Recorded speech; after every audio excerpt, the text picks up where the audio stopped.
a dawo lafiya makari ashe da rai ne ke son ki jaruma ba da zuciya ta ba komai ruwa sai ku shirya daga wannan waga kuma zan dauko ku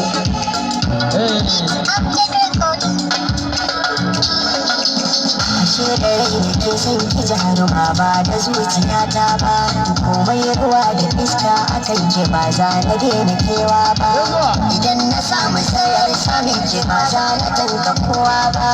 ni ban ga mai harara ba kare na waiwaya ba da ya ganki ne za na jura wahalar zuwa garin nisa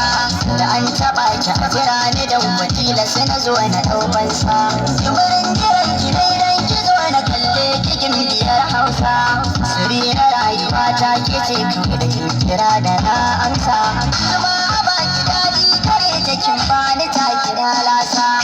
da ya kalli na yi nisa dan ba kiran da zan amsa kila su ganin mu kila su barin mu kawai rikicin da ne nisa babatin na fin kwana na kwalla shela da sanar da iya mai ya kalaman da zuciya na ke kwatantar na zai yi jawabin idan babu ke ido ne dan saka zuciyar da bar yawon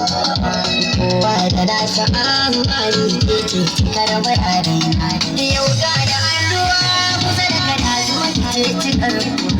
komai da mafita kar da ki saba da farta ɓangare na ji na gani yadda da ke san ya fi ƙarfi